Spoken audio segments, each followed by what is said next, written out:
باللہ من الشیطان الرجیم بسم اللہ الرحمن الرحیم الحمدللہ رب العالمین والسلام علی المرسلین اللہم صلی علی محمد کلما ذکرہ ذاکرون وصلی علی محمد کلما غفل عن ذکر الغافلون اما بعد السلام علیکم ورحمۃ اللہ وبرکاتہ۔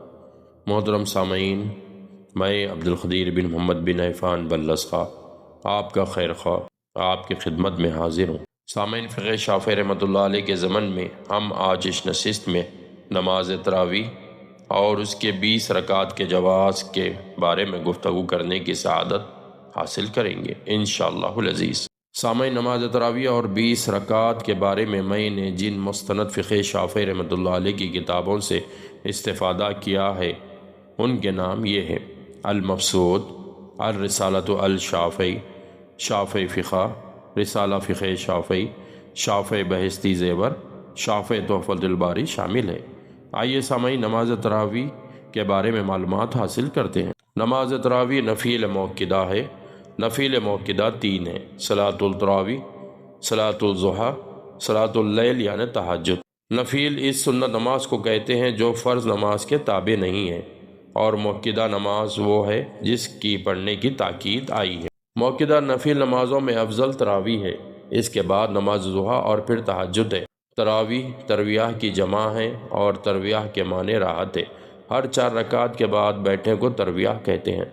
شروع رمضان سے آخری رمضان تک عشاء کی نماز کے بعد وطر سے پہلے 20 رکعت تراویح سنت موقدہ ہے، جن میں 10 سلام اور 5 ترویحات ہیں۔ 2 رکعت علیحدہ سلام کے ساتھ پڑھی جاتی ہیں۔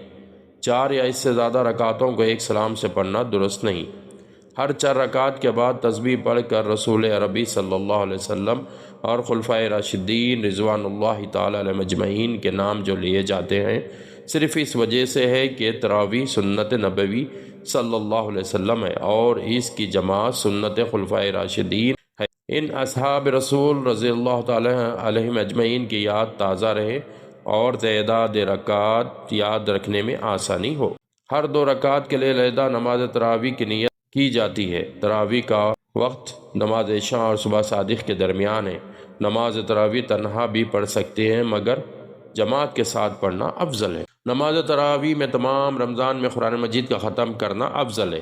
اگر یہ نہ ہو سکے تو سورہ یا آیتیں پڑھ لینا کافی ہے۔ تراویح کے بعد وطر کی نماز جماعت سے پڑھنا افضل ہے۔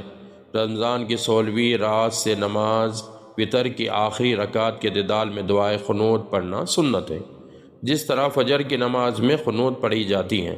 نماز وطر میں اگر قنوت چھوٹ جائے تو سجدہ سہو کرنا لازم ہوگا۔ نماز تراویح 20 رکعت پڑھنے کا جواز روایت میں آیا ہے، جسے امام بہقی رحمۃ اللہ علیہ نے حضرت عبداللہ بن عباس سے اور روایت کیا ہے، اور امام ابن حجر مکی رحمۃ اللہ علیہ اور علامہ محمد بن محمد اکمل الدین بابرکتی رحمۃ اللہ علیہ نے شرح ہدیہ میں 20 رکعت تراویح سے متعلق تفصیل کے ساتھ لکھا ہے۔ روایت ہے کہ رسول عربی صلی اللہ علیہ وسلم ماہ رمضان کی راتوں میں سے ایک رات رونق افروز ہوئے اور آپ نے نماز ادا فرمائی۔ پھر جب دوسری آئی تو صحابہ کرام جمع ہو گئے۔ رسول عربی صلی اللہ علیہ وسلم نے نماز پڑھائی۔ پھر جب تیسری رات آئی تو صحابہ کرام بڑی تعداد میں جمع ہوئے، لیکن رسول ربی صلی اللہ علیہ وسلم رونق افروز نہیں ہوئے، اور صبح فجر کی نماز کے بعد آپ نے ارشاد فرمایا، میں تمہارے جمع ہونے کو دیکھ رہا تھا، اس لیے نہیں نکلا کہ مجھے یہ اندیشہ ہوا کہ کہیں تم پر یہ نماز فرض نہ ہو جائے۔ اس حدیث مبارکہ کو بخاری، مسلم، ابو داود، نسائی اور موطا نے روایت کیا ہے۔ چنانچہ صحابہ کرام رضوان اللہ تعالی علیہ مجمعین حضرت عمر رضی اللہ تعالیٰ عنہ کے زمانے تک علیحدہ نماز ادا کرتے رہے۔ پھر عمر رضی اللہ تعالیٰ عنہ نے سن ہجری کے 14ویں سال سب کو نماز تراویح کے لیے جمع کیا اور کہا، میں بہتر سمجھتا ہوں کہ لوگوں کو ایک امام کے اقتداء میں جمع کر دوں۔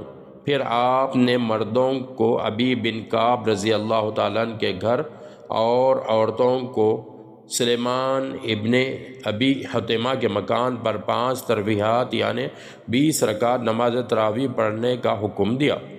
اس طرح جو نماز چند مرتبہ ایک رمضان میں رسول عربی صلی اللہ علیہ وسلم نے پڑھی تھی، اس کو حضرت عمر نے اپنے دور میں قائم کیا، جو حضرت عمر رضی اللہ تعالیٰ عنہ کی سنت کے نام سے قائم ہے۔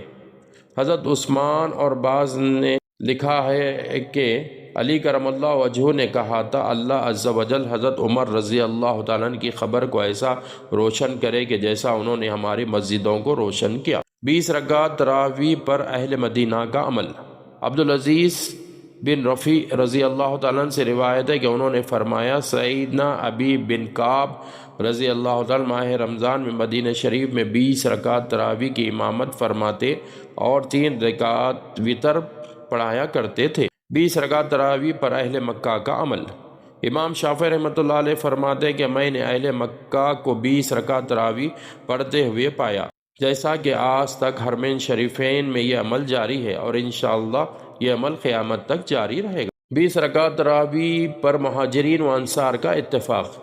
علامہ ابن تیمیہ نے مجمع الفتاوی میں لکھا ہے کہ یہ بات پائے ثبوت کو پہنچ چکی ہے کہ حضرت ابی بن کعب رضی اللہ تعالیٰ عنہ ماہ رمضان میں 20 رکعت نماز تراویح کی امامت فرماتے اور 3 رکعت وتر پڑھاتے، لہٰذا تمام علماء کی رائے یہ ہے کہ یہی سنت ہے، کیونکہ یہ عمل مہاجرین و انصار صحابہ کی موجودگی میں ہوا اور کسی نے اس کا انکار نہیں کیا۔ اتنے صحابہ اکرام، تمام تابعین، تبع تابعین، ایام اکرام، فقہاء و محدثین ہر دور میں 20 رکعت تراویح کے قائل رہے۔ اب ہمارا ان کے خلاف جانا اور 8 رکعت تراویح کہنا لا علمی اور جہالت کے مترادف ہوگا۔ محترم سامعین، میں نے کوشش کی کہ نماز تراویح اور اس کے 20 رکعت ہونے کے جواز کے بارے میں مختصر و جامع معلومات آپ تک پہنچاؤں۔ اللہ عز و جل سے دعا ہے کہ اللہ اور اللہ کے رسول میری اس کوشش کو قبول فرمائے اور ہمارے مرحومین، ہمارے والدین اور ہمارے مرحومین کی مغفرت فرمائے، اور کوئی غلطی اور بھول چوک ہو تو اللہ اپنی رحمت سے عفو و درگزر فرمائے۔ انشاءاللہ العزیز سامعین، اگلی قسط اعتکاف اور شب قدر کے بارے میں ہوگی۔ جب تک کے لیے اپنے خیر خواہ کو اجازت دیجیے۔ والسلام علیکم ورحمۃ اللہ وبرکاتہ۔